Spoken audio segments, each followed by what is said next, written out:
I do not paint on an easel, nor do I hold a brush. I am not the one who paints, but I use a different science. These are the words of Johannes Torrentius, a painter accused of blasphemy, heresy, and consorting with secret societies. His work was so strikingly realistic that he was accused of working with demons, and in the end, almost everything he ever painted was destroyed. One painting survived, only one, a quiet still life that outlived the man who made it, and it carries his mystery within it. This is the story of Torrentius, and the painting that should not exist. Johannes van der Beek was born in Amsterdam in 1588. Early in his life, he started going by the alias Torrentius, the Latinized version of his name. It was as if he already knew he would be remembered. In the thriving art world of Amsterdam, Torrentius didn't fit in the mould of a humble craftsman. He rode through the city on horseback, dressed like a man of wealth. He drank, he chased women, he bragged about his vices as if they were medals of honour. And yet, beneath that arrogance, there was brilliance. Those who saw his work spoke of technique far beyond that of his peers, a realism so sharp it unsettled people. His reputation grew quickly, and this reputation wasn't just for his art, but for the whispers surrounding his person. He was rumoured to move in secretive circles.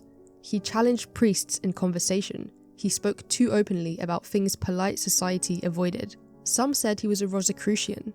Rosicrucianism was a secret society of mystics, which held a doctrine built on esoteric truths of the ancient past. These truths, concealed from the average man, provided insight into nature and the spiritual realm. Alongside this accusation, Torrentius was labelled as a Satanist. At first, he seemed to revel in this reputation. This was a man who delighted in dancing on the edges of what was acceptable, but this was also a time when such things could get you killed. As the rumours spread, so too did the sense that Torrentius wasn't just making paintings, he was playing with forces that others didn't understand. Only one of Torrentius's paintings survives. It hangs today in the Rijksmuseum in Amsterdam, a small, circular still life called Still Life with a Bridle, painted in 1614. You might even miss it if you're not paying attention. On a shelf sit a few simple objects: a jug, a glass of wine, a water jar, a bridle hanging above. 2 white clay pipes lie beside a sheet of music. It all seems fairly ordinary, quiet and humble. But this painting shouldn't technically exist. Not with this level of perfection. When scientists studied it, they expected to find oils in the paint samples, egg tempera, the usual ingredients used in 17th century paintings, but there were none. No traces of oil, no egg whites, no known binding agents at all. The only substance detected was pectin, the stuff that turns fruit into jam. It's not watercolour, it's not oil, it's not anything we can explain. Under magnification, there are no visible brush hairs, no clear strokes, nothing to suggest the hand of a man at work. The cracks that you see on the surface aren't actually brush strokes. This is cracked varnish from years of neglect. The surface of the paint is smooth, unnervingly so. Even today, no one can replicate it. And the irony is that the painting's subject is restraint. The inscription beneath the wineglass warns, "That which exists out of measure perishes in evil immeasurably." This is a call for moderation, painted by one of the least moderate men in 17th century Amsterdam. Torrentius once said, "I do not paint on an easel, nor do I hold a brush. I am not the one who paints, but I use a different science." He claimed that when he painted, a strange musical hum filled the air, like a swarm of bees hovering above the panel. His mixtures released poisonous fumes, he said, deleterious vapours in his words. Whether it was alchemy, chemistry, or something darker, we don't know. All we know is that his art was beautiful enough to frighten people. While researching and just generally staring at this painting, I've also noticed something else, but I found no scholars in any of the articles who mention it. And maybe I'm grasping at straws here, but when you look at the composition for a while, you start to see a shape, horns, a long face, almost like a silhouette of Baphomet or some other horned creature. I'll let you decide if you see this too. Maybe I'm just thinking too much into it. Anyway, by the 1620s, Torrentius was famous and infamous in equal measure. He had followers and behaved much like a modern-day pop star or celebrity. He provoked, he loved his wealth, and due to his following, he became an easy target to be made an example of, to dissuade other free thinkers. In a surprising twist, he moved from Amsterdam, where his unorthodox beliefs were more tolerated, to a smaller city called Haarlem, where he eventually attracted too much attention for his beliefs, and he was ultimately placed on trial. In 1627, the High Court of Holland sent a letter to Haarlem, demanding Torrentius' arrest. They claimed he was a principal member of a dangerous and ungodly fellowship. Torrentius denied it, but it didn't matter.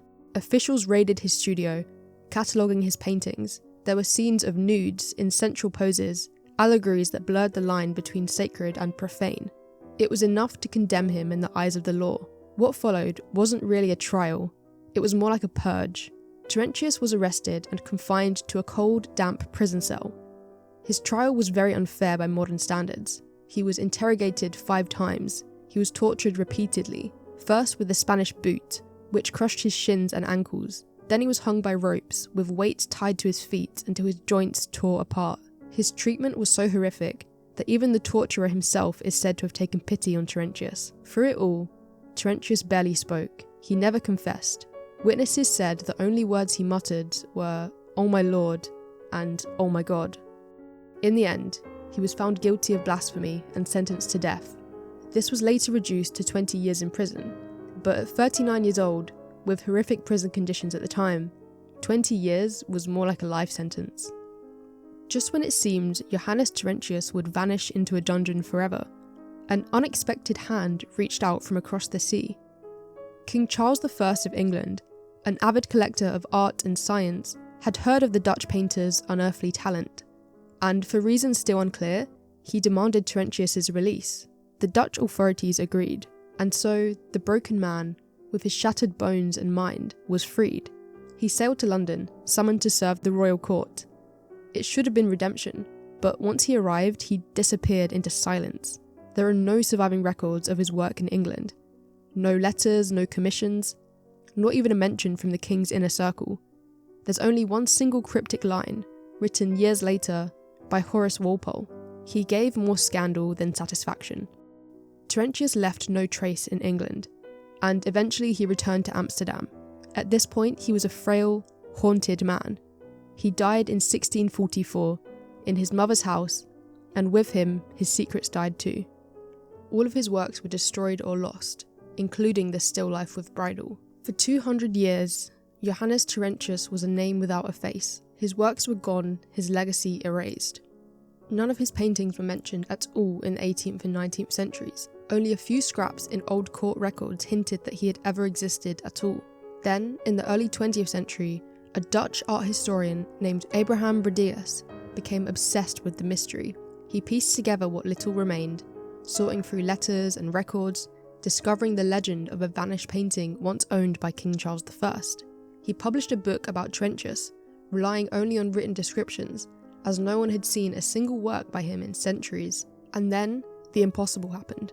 Just 4 years later, a barrel lid was found in a Dutch greengrocer's shop. Under the grime and current stains was a painting, a striking work, impossibly intact after all this time. A flagon, a glass, a stone jar, and a folded sheet of music, signed and dated T. 1614. It was his, the only surviving work of Johannes Torrentius.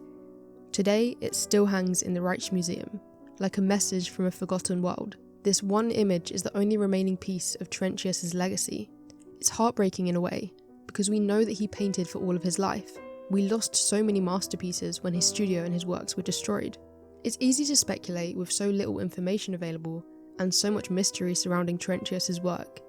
It doesn't help that his technique still isn't fully understood. Was this work painted by demons? Was Torrentius' hand guided by supernatural forces? And is that why the authorities were so terrified of him? Or was he just a man who lived outside the box? Maybe he did invent a lost science, and any information on his techniques were destroyed along with the works in his studio. Unfortunately, the truth is buried with him.